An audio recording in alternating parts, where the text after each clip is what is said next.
In debt, fellas. Welcome to one of the best mods of 2025, Companions. It's a new mod that adds various features like 10 new tameable mobs, gear, magic, summons, and a boss. Kind of a lot of content.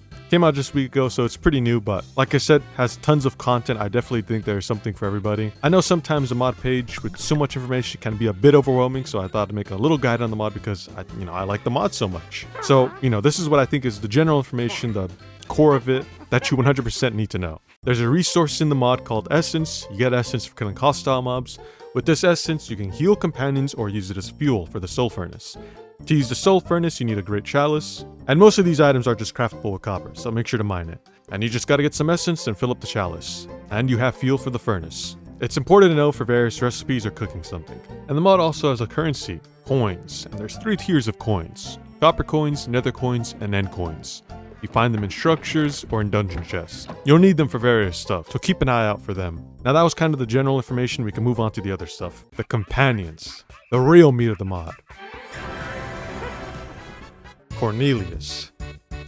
The frogs are becoming casino dealers. Cornelius spawns in swamps, somewhat rare. In order to tame Cornelius, you gotta bring it a bee. And for whatever reason, you have to kill it or be close to Cornelius when he kills it. And that is enough to tame Cornelius. He doesn't really do direct attacks, he summons entities.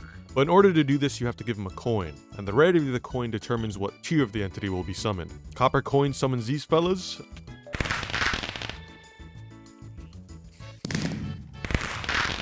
Another coin summons these fellas. And finally, the end coin summons these fellas.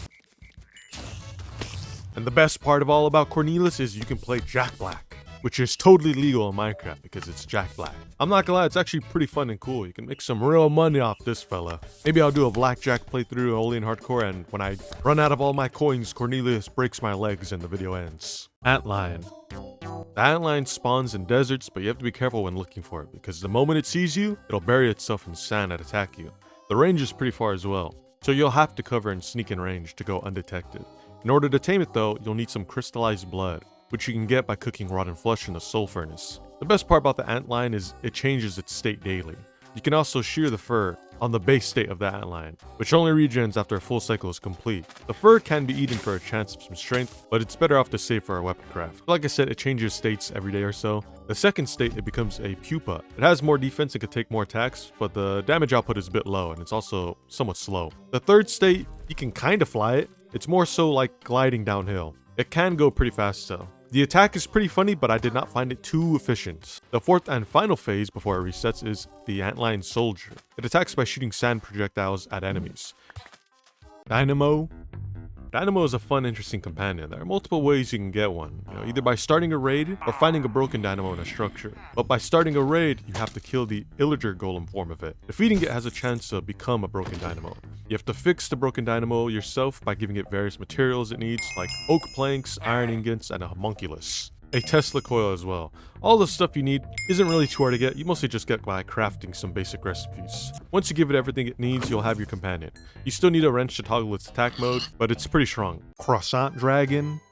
Croissant? A non-structure tame that can be pretty easy as well. And it's a nice cool take on a dragon. First you need big bread, which you can just craft. Somewhat easy. Then you cook the big bread in a soul furnace, which you can also craft, but you might need a bit of essence for this, to be honest. And as soon as you cook the big bread, it'll finish and pop out in front of the furnace. After some time, the egg will hatch, and you have a little baby dragon croissant. It'll need some time to grow, so you just gotta give it 3 buckets of milk and it'll become fully grown. Its attacks deal no damage, but it slows down hostile mobs. To get the most potential out of this companion, you'll need to craft a flavor armor set. Each set grants a positive effect as well as a negative effect to hostile mobs.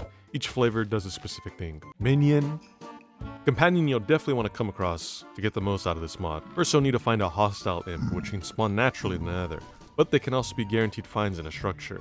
It's just a little tent. By default they are neutral, but for you to tame them, you have to interact with one with the coin. I believe the rarity of the coin will offer a better chance though. You can risk it with the copper coin, but... Oh my Jesus, man. As you can see, really up to you if you want to take that risk. But after some attempts it'll happen, you'll eventually have a minion. Now the minion changes based off dimension, so overworld, nether, and the end. It's important because each dimension offers 2 unique books. but you have to offer coins of the respective dimension to successfully trade with them. If you like to keep the design of the form, you can also get some netherite chains to lock it and it'll stay like that. Puppet. The puppet is a lot more long of a process than some of them.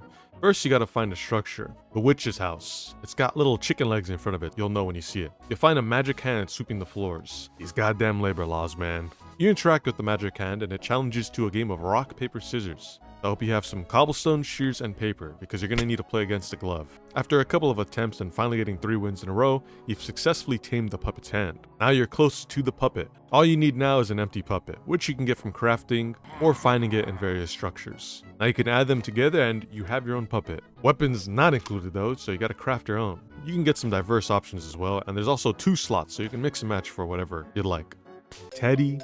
A rather easier one to get, you really just need to find one structure, the teddy prison. You'll find the living teddy bear up at the top of the structure, and all you'll need to tame it is a needle. It can attack with a voodoo effect, but you can also go further with it. By having an eternal lighter, which you can just craft, you can interact with the teddy bear with it, and the teddy bear will transform into a mutated version that can fly. A lot more simpler companion and an easy pet to get. Pretty cute too. Soul Mage. A mod that adds magic thankfully has a spellcaster companion. You have to find a golden alley in a swamp. No structures or anything, just gotta find one specific little one floating around. I found them to be pretty rare, but before you can even try looking for one, you're gonna need a magic coat and a hat, as well as a staff to give. After successfully doing that, the golden alley will transform into a soul mage. Now naturally as a spellcaster, he does nothing until he has some spells. So you just right click onto him and give him some spells. He can hold up to 3. And for more value with the Soul Mage, you can cook candles in the Soul Furnace and spawn a living candle. It basically works as a free life for the Soul Mage. So that was the tameable mobs in the game. Of course, there's actually 4 summons you can still get, but I'm going to talk about the magic before continuing, since I brought up the mage already. Magic. This mod also introduces tomes, magic books. Now, personally, I don't know too much about magic mods. I've tried one before, and although it was nice, it kind of felt a bit complicated for me.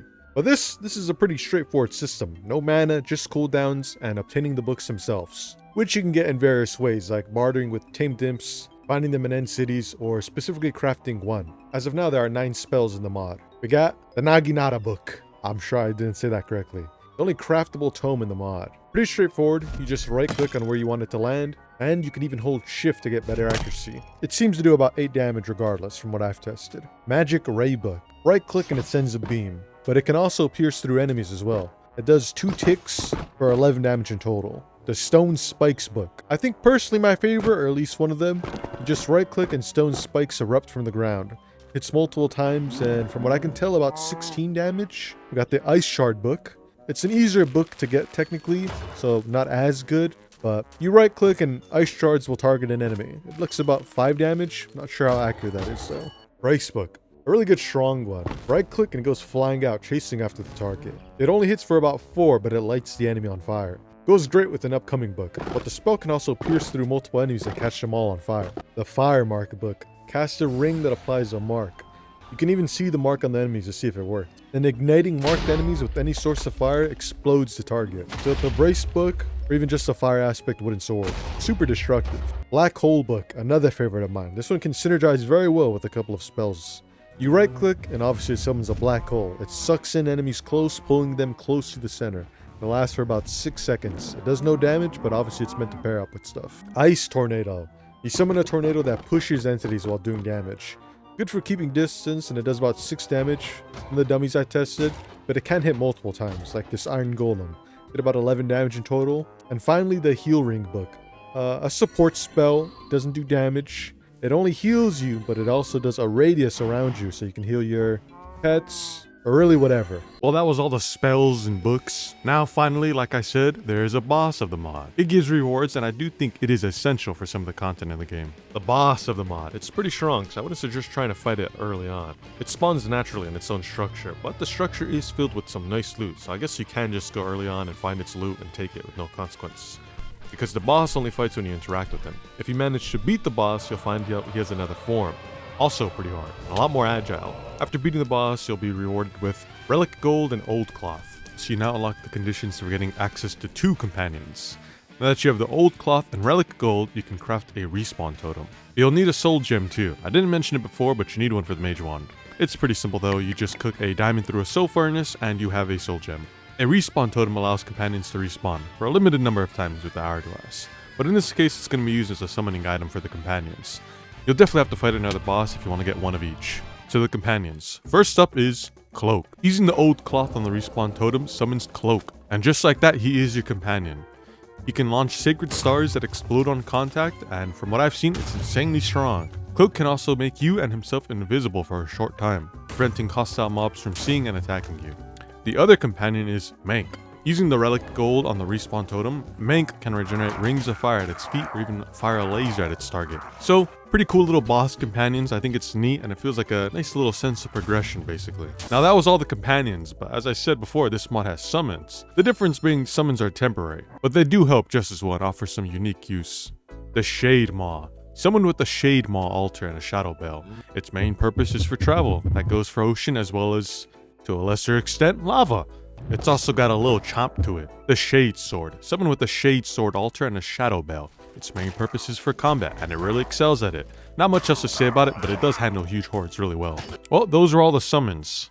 Well, fellas, that was mostly companions. You know, there's still some things to talk about, and I wish I could have polished this video more, but I really just want to get the video out at this point, so I'm just going to talk about some things really quickly, like the slots. I like hitting the slots. I'll be honest, the rewards are actually, you know, kind of insane, and I think there'll be fun times where I'm like, oh, you know what? I'm gonna try to gamble this rather than go look for it. Very fun item, easy to build, and I had paper planes figure out some of the Tesla thingies. You know, it's just a teleporter, but you know, there's some extra stuff to it, and I didn't really want to get too into it, but it looks pretty cool. Some nether mobs have a chance to drop demon flesh when you kill them. That's, you know, you're gonna need that for a couple of recipes. And I think that's all for now. Sorry I couldn't work on this video more, but I'm just not used to this type of format, and yeah, I'm not that guy, you know. But I'm glad I made this video because I do think this mod deserves a lot of downloads. It's a really great mod, and hope to see that you fellas enjoy it maybe. So thank you fellas for watching. Make sure to download the mod.